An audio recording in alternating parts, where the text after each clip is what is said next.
That thing got a Hemi? Yeah.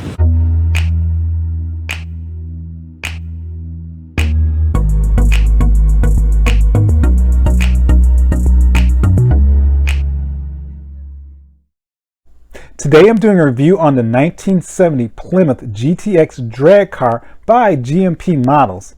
GMP Models has been around since the early 90s. They had a setback when they shut down for a few years, but then they were acquired again in the early 2000s by Acme Trading Company. The company specializes mostly in 1970s to early 80s muscle cars, some 60s sports cars and race cars as well.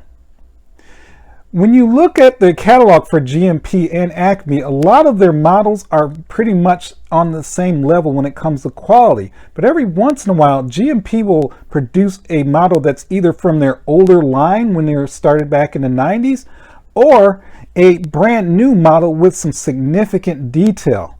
This particular model would be in that later category. It has some really great detail. So I hope you enjoyed the review. This is the 1970 Plymouth GTX by GMP. And first impressions of this model, I am wowed. This is a very good looking model. The shape of the model is pretty spot on. It's accurate to the real thing.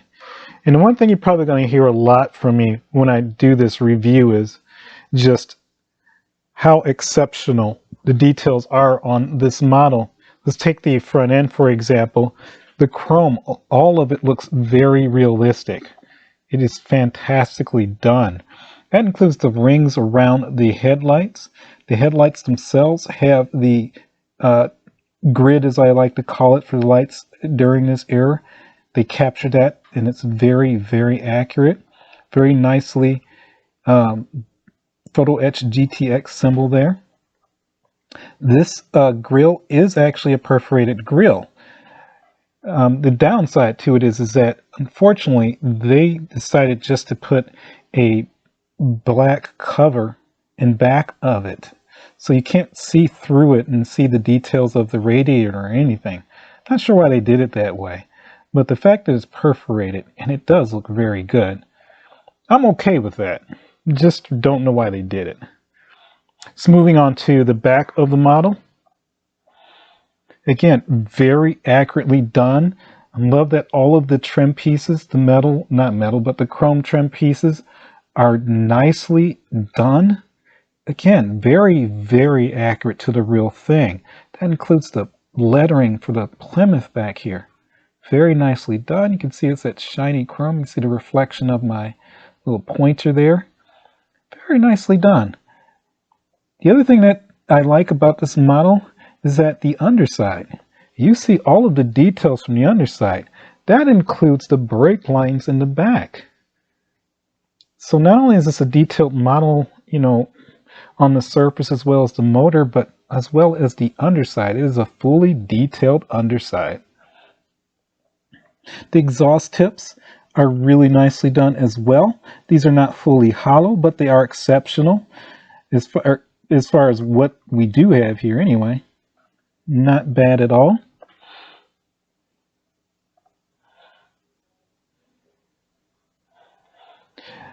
The print on this model is so well done. You don't see the outline for any of the decals, which is really, really good. They almost look as if they were painted on. That goes for the smaller stickers. These aren't necessarily sponsorship.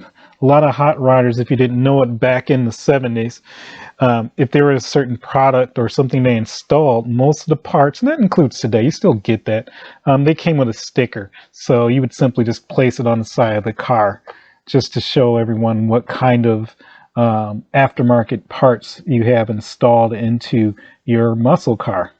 Again, very nicely photo etched GTX on the side there as well. You do have a scoop on the side. This is a non-functional scoop. That's for the model as well as the car in reality. Wheel detail is very good. This did come with some optional caps that you could put on these. I wouldn't opt for those. I would keep it black. I think it looks really, really stealthy that way. The bolts are very nicely done, as well as the hub. This is a very realistic wheel, front and back. The only thing that's missing is the valve stem. But other than that, it is a very, very nicely well detailed wheel. The tires look like they're inflated with true air. They are a very soft tire, and I like the fact that with this tire, it's soft enough that it gives the impression that the weight that this tire is actually inflated, so it wouldn't be perfectly round like you would see on some models. Not the case on this one.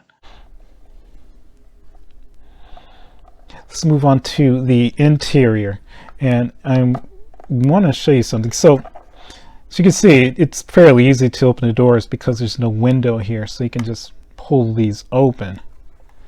Now, something that came to a surprise to me is that I thought that, okay, this model doesn't have windows. It actually does, and this is the first time I've ever noticed this. I'm not suggesting that this has never been done by GMP. It's just the first time that I noticed this. This car does not have power windows, and that is correct for the period. They had a crank window, and on this particular model, the cranks are functional. That was a shock to me. So yes, you can actually take this crank and rotate it, and take a look at that. It's functional. That is the biggest surprise ever. I did not realize that that was available on this model. That is a very, very cool feature. This is a full opening model, so not only do the doors and the windows go up and down, but obviously if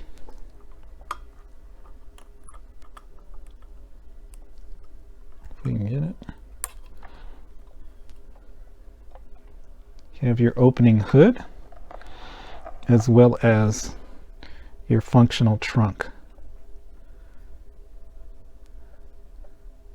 There you are, fully open.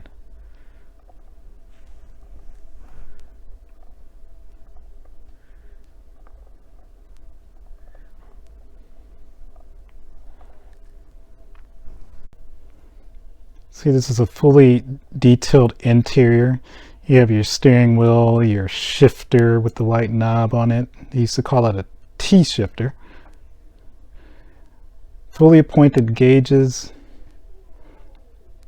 Nicely detailed door card with, again, a functional crank for the windows. Just moving on to the other side. Again, this is fully carpeted. You have some very nice flocking there. There is a seat belt. It's lying there on the ground, but it is a stitched seat belt, which is a great thing. So you have your roll cage or roll bar back there as well. In the trunk, we have the obligatory nitrous bottles. In this case, they have two here. You can see that their lines are fitted there, just like the real deal. They do lead up to the motor. And the NOS bottle itself has the NOS print on it.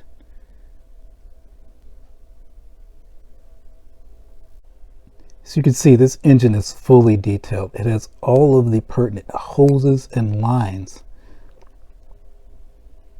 That includes the obligatory MSD ignition. The hinges are fantastic, and they are period correct. So that'd be these here. The batteries have its terminals, as it should. The engine is painted the Hemi orange color. The blower belt, it is a soft rubber. And if you can see back there, that is the ignition. And of course it has all its lines that are leading to each one of the cylinders. You can barely see it, but deeper down you can see the headers down there as well. The exhaust headers.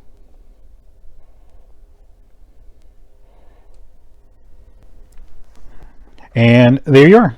the 1970 Plymouth GTX by GMP. And now to my conclusions.